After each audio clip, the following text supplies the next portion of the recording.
nimuze twicare mu kirambi ni heza Menyira kiburuga mwese nimuze tuje mu kirambi ni heza Mukirambi.com Mukirambi TV 1.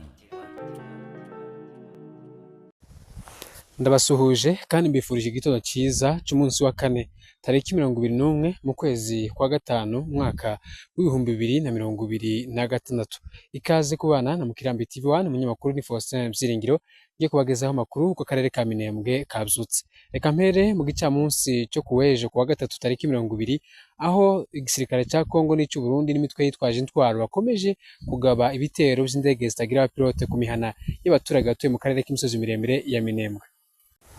Ku mugoroba w'ejo bagabye igitero cy'amadrone ku bahinzi bari mu muhana wa Karingi ahitwa kwa Pimayeri. Ni ukuvuga ngo ni hafi n'ibitaro bya centre cyangwa centre de santé ya Karingi.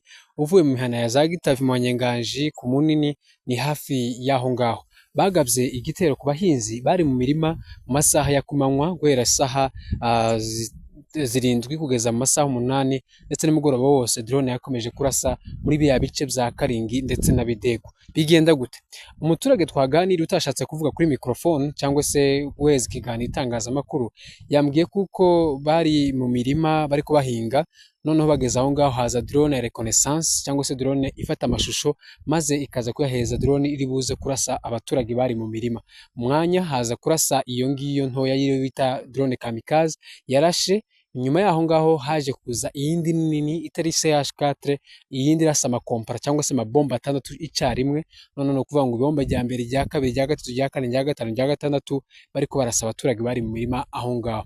Nibwo yabwo rero leta ya Kongo nibwo iza gukoresha ama CH4 icyo bita ama zone cible cyangwa se aho bahisemo kurasa hari kure, ishobora kurasa mu mikenke iri mu Minembwe. So uko niko bigenderera, ni ukuvuga ngo ni drone z'uburyo bwira kuri 6 leta ya Kongo ikoresha. Ko bakoresha drone reconnaissance, drone kamikaze ntoya irasa amabomba 2 cyangwa se rimwe, yakaza n'iyindi nini iri burasa amabomba 6, hakaza niyo ngiyo ya CH4 ndetse na Maskoi hano mu karere ka Minembwe.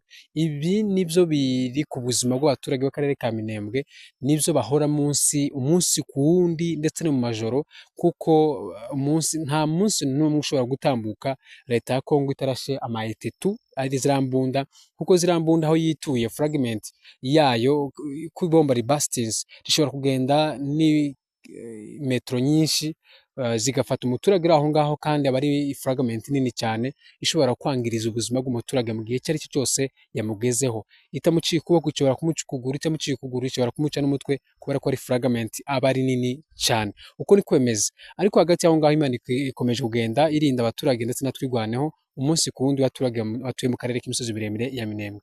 Ntabwo icyo gitero cyahagaraze cyangwa se cyagarukiye aho ngaho, ahubwo ni ibitero byakomeje kugeza mu gitondo cy'uyu munsi. Ni ukuvuga ngo mu ijoro drone yararashe, mu mugoroba kugeza mu rukerera rw'uyu munsi ho byari ibindi, kugeza amasaha mu gitondo turiko tubageza amakuru amabombe karumvikana.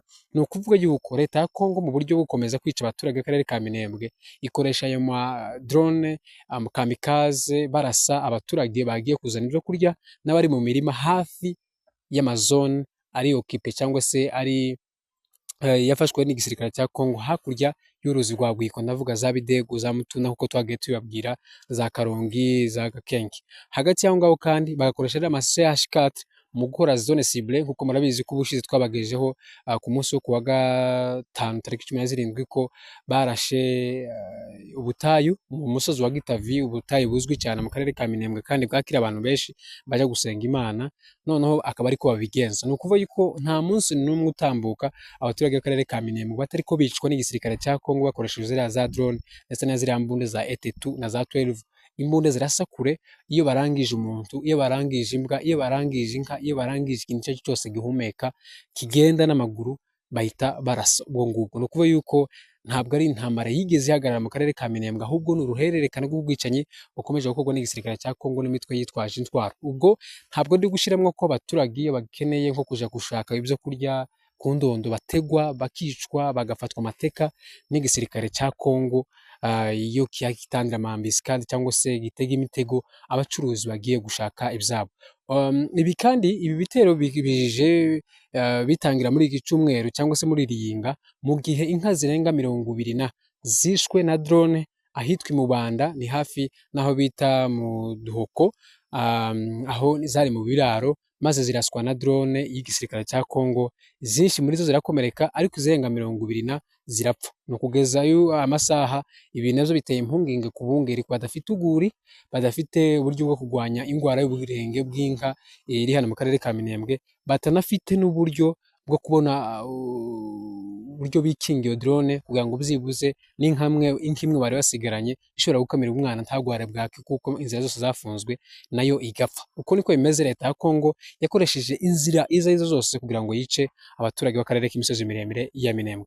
Ngayo nguko akarere ka Minembwe kabyutse, ni drone zatangiye kuva ejo ku mugoroba kugeza uyu munsi wa none mu gitondo ziriko zirasa, haba imbunda ziremereye zumvikana cyane cyane mu bice biherereye mu burasirazuba bw'akarere ka Minembwe, Gakenke, mu Karingi ndetse na za Karongi hariya hose na za Rubemba, Bidego, Nkuvuge yabaye zone rouge. Murakoze cyane, naho ubutaha turabagezaho ayandi mu mugoroba. Mukomeze mubana mu Kirambi TV1 ibageza amakuru y'ukuri yizewe y'akarere k'imisozi miremire ya Minembwe. Niba utarakora subscribe yikore kugira ngo tukazutsikwa n'ibiganiro n'amakuru y'akarere ka Minembwe. Murakoze, naho ubutaha. Umunyamakuru Faustin Mziringiro.